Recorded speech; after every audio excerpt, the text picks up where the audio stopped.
guys, welcome back to My Body, My Canvas. I'm Boone and we are here just outside of my hometown of Houston, Texas to see Becca Gillen at Main Street Tattoo Company. She's putting out some seriously cute color, so let's go get tattooed. Hi, my name is Becca Gillen. I tattoo here in League City, Texas at Main Street Tattoo Company. My Instagram handle is at Pikachu. How did you get to tattooing and when did you first know this is my calling? So pretty much since like probably 8th grade or so was when I knew I wanted to tattoo. So it was kind of always in the plans for the future. And then I was going to college for like my fine arts degree. And my friend was cleaning the tattoo shop and she was like, you should come do this because you actually want to work here. Yeah. And she was just doing it for like discounts on her tattoos. So she was like, this is, you know, not worth my time. So, and two, I was trying to look for like a regular job at that point. And I mean, I was like, what, 20 years old? So nobody would hire me. I didn't have any experience. And then, yeah, it kind of just landed in my lap and I was about to go out and like party with some friends and she called me and was like, you need to come up here now and talk to them. And I was like, oh, okay. And I had a sketchbook from high school in the trunk of my car.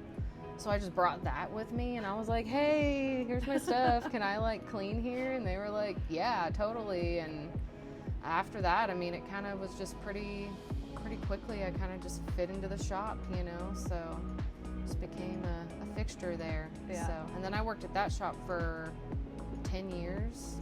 So, yeah. Just moved up? Yep. So it's the only job I've ever worked. I've never worked anything else. It's, yeah, pretty much the only thing I know. Nice. Yeah. So what inspired you early on as far as wanting to tattoo? I would say as a kid, I was definitely always into art. My mom would put me in these like art summer camps at the university she worked at. And I always worked with like older college students who were all like cool and tattooed and wearing all the band tees. And so I think as I got older, seeing like the tattoo shows on TV and just like things online, I was like, okay, this is probably a more realistic way to like be an artist and make a living. But also I was just fascinated with anything kind of like counterculture, you know, as a younger kid. So that kind of just fit right into, you know, everything just made sense. So yeah. So excellent. I'm glad that it just kind of fell into place for you. Was there ever a point that you hit that you heard tattooing wasn't for you? Not necessarily. I guess before I found the job at that shop, I had talked to some other artists like getting tattooed, like, or while my friends were getting tattooed, and I would ask them about apprenticeships, and some were really cool and gave me like helpful info, and then some of them were kind of like, you know, standoffish, and you're gonna have to pay for an apprenticeship, but also I kind of knew like if you just find the right place, then you know things will kind of work out. You hit the gatekeeping, but found the right path. For sure. Yeah, awesome. Yeah. So how would you describe your style and how did that develop? Because I'm obsessed with all your cutesy girly pop. Like, that's what I call it. I'm like, I'm going to get my little girly pop Baba Yaga hut. So please tell me about it. Yeah, no, when you told me you wanted that, I was so stoked because honestly, that one was probably one of my favorite ones I've done. But I guess my style, I would describe as maybe like more of like a girly traditional, like bubblegum traditional, I guess, if you will. I love it. And then the way I got into that, so when I first started tattooing, I was planning on like being in or doing like realism portraits. And then one day I tattooed like a little Pusheen cat on my friend. I love Pusheen, and I was like, I am obsessed with this. And pretty much ever since then, I was like, I just want to tattoo cute. I love Anything cute and colorful is fun. So I kind of shied away from like the realism thing and kind of just went full blown into that, which it was kind of funny too, because one of my coworkers told me like, your style will find you. So it kind of just happened that way. It was kind of funny, so it worked out. Yeah, I love it. All right, what tattoo are you the most proud of and why? I would say the Baba Yaga one is definitely one of my favorites. Yes. It's hard to choose over the years because I feel like your favorite tattoo kind of constantly changes as your style progresses. So that one, the Barbie house, that one's pretty much my favorite. But honestly, anything that's like colorful, cartoony, like anytime someone's like, I want a Pokemon, Powerpuff Girls, Disney, anything like that, I'm like, cool. Yes, So. I see that you are quite covered in color as well, and that is the goal. I too will be covered in colorful girly pop, like just as much bubblegum pink as I can fit. Yeah. It's, yes. What's the biggest challenge you faced in the industry, and how do you deal with that? I would say when I started out, there was people who were, I guess, not so keen on like females tattooing in the industry. Yes. But I'll say that definitely like changed over time. Like their mindsets changed because we've become very close friends, and but I mean, even then, it wasn't anything like too terribly crazy. It was more so just being an apprentice is where I noticed the treatment was different. Like when I went to a convention, my boss would be like, "Oh, this is my apprentice," and like I remember one time this guy just refused to shake my hand just because I was an apprentice, but I was just like, okay, whatever, you know. Yeah. So, but I mean, you get hazed and all that stuff, but most of it, I would say, I mean, there was a couple of times where we had to be like, okay, maybe that's a little too far, don't do that again. But there was nothing ever to where I was like, oh, this is totally crossing a line, or I'm quitting, or nothing like that, you know? Right. So all of it was kind of just to make my skin tougher. And so now as that I'm older, I definitely kind of appreciate all of that stuff. I mean, as far as the hazing goes, it was like stupid stuff, like, oh, let's spray you with a can of silly string. Yeah. You know, and I learned the first time they did it to me, I ran around the shop to get away from them. And then afterwards, of course, they're like, okay, now clean it up. So I was like, shit, now I gotta clean the whole entire Stay shop. in one place. Well, yeah, so the next time they did it to me, I came out of the bathroom and it was like this little hallway. So I just stood there in one spot because I was like, I'm gonna have to clean this afterwards. So I'd rather just clean one tiny little area. Go fetal, take the silly string. Yeah. That's funny. So what do you think that women are bringing to this industry that is maybe overlooked, or just, I think it's women are revitalizing this industry personally. So what's your take? Yeah, I mean, I could definitely agree with that. It is a very male-dominated industry. I will say most of the men I've worked with over the years have been very respectful and have always supported other females in the industry. And two, I would say since I've started tattooing, it's been, what, 15 years now I've been in the industry, almost 16. And just within that time, it's been, the amount of women have like probably quadrupled, which is awesome. I love it. Yeah. So I think I think sometimes we can bring a more feminine touch. I know most of my clients, like I would say probably 85 to 90% of my clients are women. So, I mean, just in that sense, I think they feel more comfortable.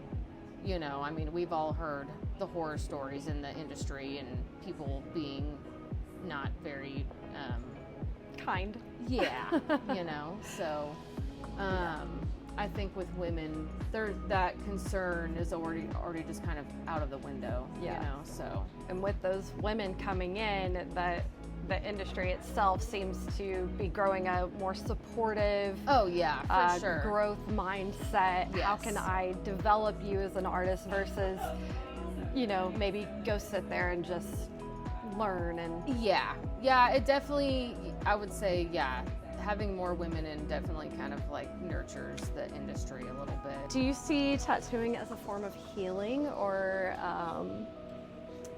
I guess in my case, reclamation? Yeah, I definitely see tattoo as a form of healing, especially for people who, have gotten out of like bad relationships. I've covered tons of names, and afterwards they're just like, hell yeah, I'm finally free, or like, cool, now my now husband can, never have to look at this horrible name again, or, but also in the sense of like, I think people who have like self-harm scars, they can now cover those areas and feel more confident. or even just areas of the body. Like if you don't like your stomach, like slap a big tattoo on it, and then you're gonna be on the beach just looking like a bad.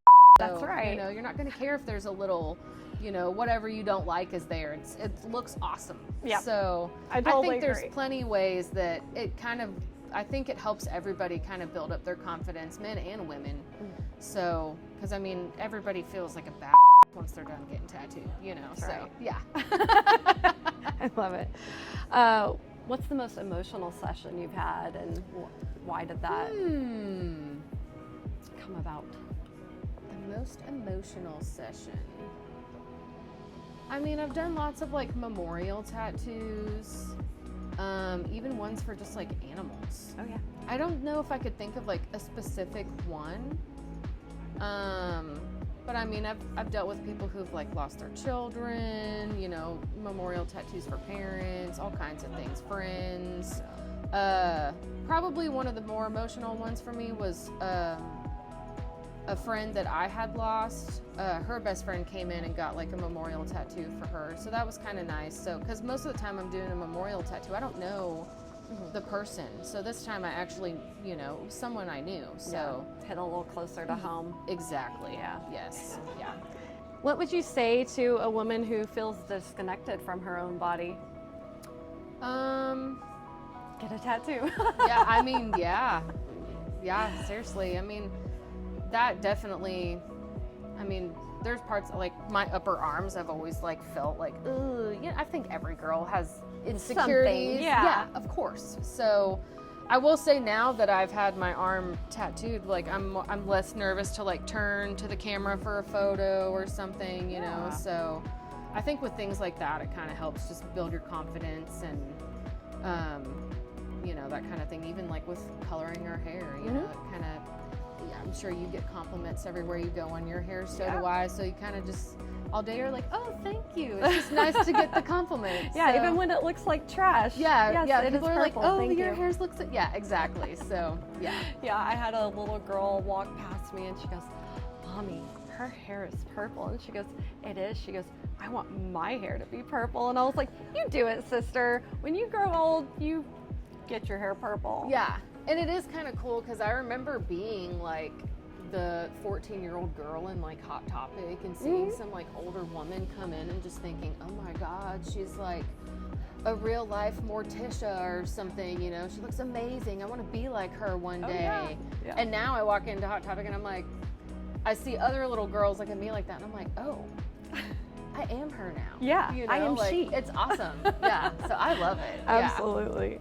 So I told you I wanted to talk a little bit about Houston and how that has kind of changed and influenced your work, because you said you're not from here, correct? Yeah, so I moved here in 2004 from Montana. And I mean, it's like one of the least populated states. So as far as I think tattooing up there in the last, like, you know, so many years has come a long way, but I think before that it wasn't as like saturated as it is out here in Houston, because I mean there is just, the city's so huge, there's a million tattoo shops, you know, you have like endless amounts of clients. So I think being out here was definitely better for my career. And two, Houston is like the city where the very first tattoo convention was ever thrown in the world, because I think I want to say at the time that they did it here, tattooing was like outlawed in like Vegas, and I want to say like somewhere else. So they were like, oh, well, let's do it in Houston. So I think that kind of like put us on the map for something, you know? So, but cool. I mean, the city does have a lot of badass artists. We do have lots of conventions come through. Our industry in itself is like its own little world. So we do have like tons of people to network with. I do get love from like a lot of other shops and stuff, like other artists at other shops. We kind of just on Facebook are always like, oh, love it, dude, you know, gassing each other up. And but two, my parents moved, what was it, in 2015 to North Dakota, and I was just finishing my apprenticeship, and I was like, well, I'm gonna stay here because I'm not gonna, you know, if I go up there, you know, I'm gonna tattoo 100 people and then what, you know? Yeah. Because it's a very small town, so like, Houston is just growth. Yes, for sure. That's why I was like, I gotta stay here, and I'm glad I did. Does this city feel empowering to you as a woman in general? Yeah, I would say so. Yeah. I mean, in Texas, there are some things that are not the most awesome all the time, but as far as Houston goes, I feel like our community here is pretty awesome and open-minded and like embracing of, I mean, we're a super diverse city. So, I mean, we are a melting pot of everything. So, I mean, how can you not be accepting? So, yeah, that's kind of just how I see all that. So, Yeah, that's perfect. I love that. Yeah, absolutely a melting pot. I love you can turn around and see every kind of food, every kind of culture, place to shop, culture. Yes, absolutely. And coming from Montana, that was definitely like a pretty big culture shock for me moving here. Yeah. But I'm glad that I've gotten to have that opportunity to kind of experience all that. Because if I would have lived, you know, up there, it's a very just, there's not much of it, you know, so. It's just smaller and less opportunity. And then you get to a big city like Houston and it's nothing but opportunity. Exactly. I think I just heard that yet again, Houston is one of the #1 cities, like top 5 cities for people moving here. Yeah. I believe it with the traffic. Oh yeah, it's crazy. But this is my favorite question. What would 18-year-old you think of you today? I mean, 18-year-old me would probably be like, hell yeah, dude. So, I mean, I think what was in my mind at that age, I feel like I have done what I wanted to do. So I think I'd be pretty proud of myself and just knowing like, hey, you did exactly what you were planning. So, and that everything kind of just luckily worked out. Yeah. So, well, you had to put in the work. You had to be there. Of course. To do that. So, you go, girl. You ready to tattoo? Yeah, sure. Cool. Hell yeah, dude.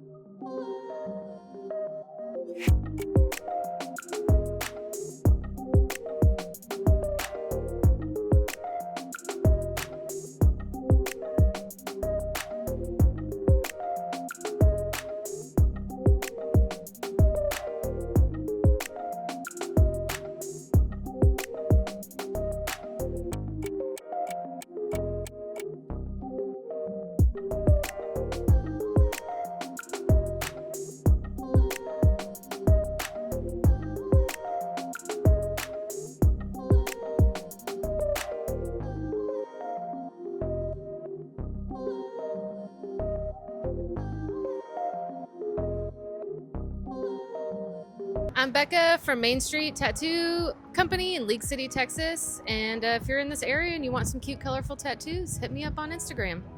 Awesome. Thank you so much.